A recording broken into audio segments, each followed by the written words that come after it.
Ladies and gentlemen, please join me in the chat section, of course, as we welcome Mr. Matthias Schmale to give us the opening remarks for today's event. Thank you. Dear participants, I see there's quite a number of you online. Let me first of all wish you Happy International Youth Day 2022. I will also then, as a third introductory comments, thank the Strategy for Mentoring Initiative and Leadership Empowerment Group, much easier to refer to you as S.M.I.L.E, as well as our own UN Information Center colleagues for organizing this important event. Now, I'm going to basically echo and deepen a bit the messages that we just heard from our Secretary General, Antonio Guterres, who spoke about the theme of International Youth Day 2022, which is Intergenerational Solidarity, creating a world for all ages. It is aimed, as he also spoke about, at creating awareness and solidarity among generations around the problem of ageism, which impacts both young and old people. As we may all know already, ageism refers to stereotypes, prejudice, and discrimination directed towards people on account of their age. It can be institutional, it can be between people, or it can be directed at oneself. Institutional ageism refers to laws, rules, social norms, policies, and practices of institutions that unfairly restrict opportunities and systematically disadvantage individuals because of their age.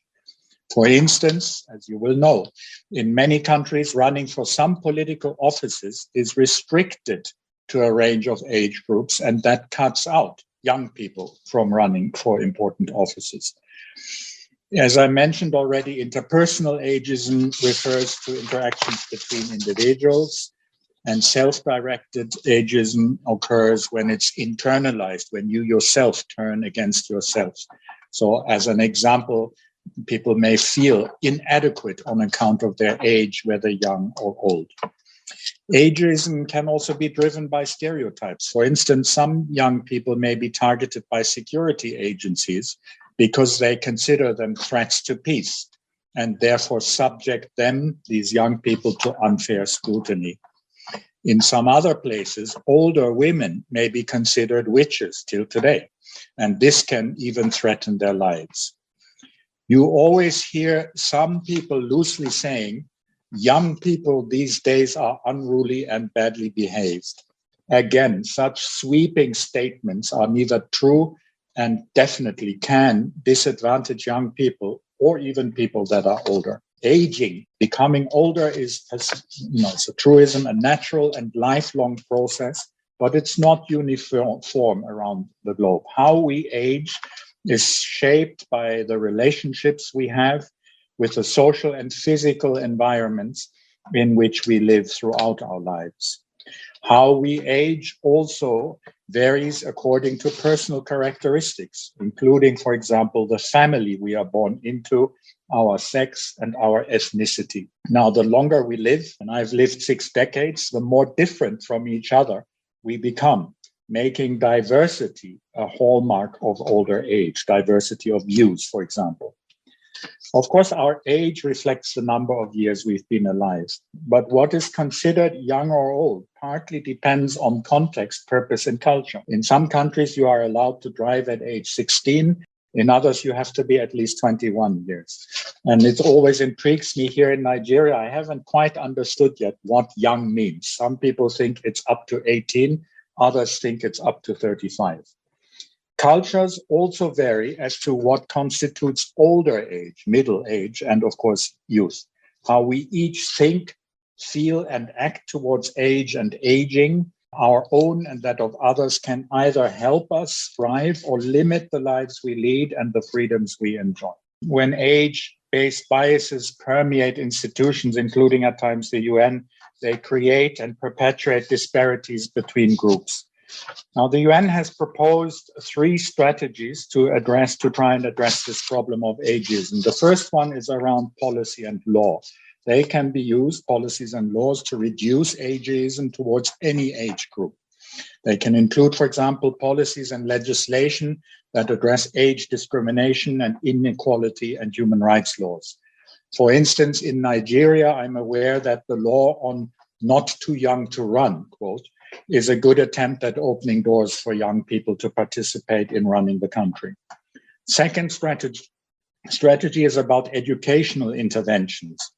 They reduce ageism and should be included across all levels and types of education, from primary school through to university, and in formal and non-formal contexts. Educational activities help enhance empathy, dispel misconceptions about different age groups, and reduce prejudice and discrimination by providing in educational institutions and non-educational settings accurate information and to counter stereotypical examples and give counter stereotypical examples. The third and final strategy is about intergenerational contact. Investments, we believe, in the UN should be made, like we're doing today in a way, intergenerational dialogue, which fosters interaction between people of different generations, obviously. Such contact can also reduce intergroup prejudice and stereotype. Intergenerational contact interventions are among the most effective, we've learned, around the world to reduce ageism against older people, and they also show promise of reducing ageism against younger people. Now, moving towards the end of my remarks, the UN Secretary General, whom we heard from earlier, is calling for a Futures Summit next year, I believe, to help the world discuss intergenerational issues that will impact us, some of us older people, our children, and even our grandchildren. Plans are also underway to ensure the issues, concerns, and needs of younger people are better reflected within the work of the UN. You heard him talk about establishing a youth office. Now, in Nigeria, the UN has proposed a set of transformative initiatives to support the country, Nigeria, achieve the Sustainable Development Goals. And one transformative initiative is around youth employment and livelihoods. We should ensure that the way we do business, for instance, helps to nurture young people as active contributors to sustainable growth and prosperity in Nigeria. In conclusion, I hope that from today we can start or continue building a movement that includes building bridges between different generations and increasing solidarity amongst us. This will ensure no one is left behind.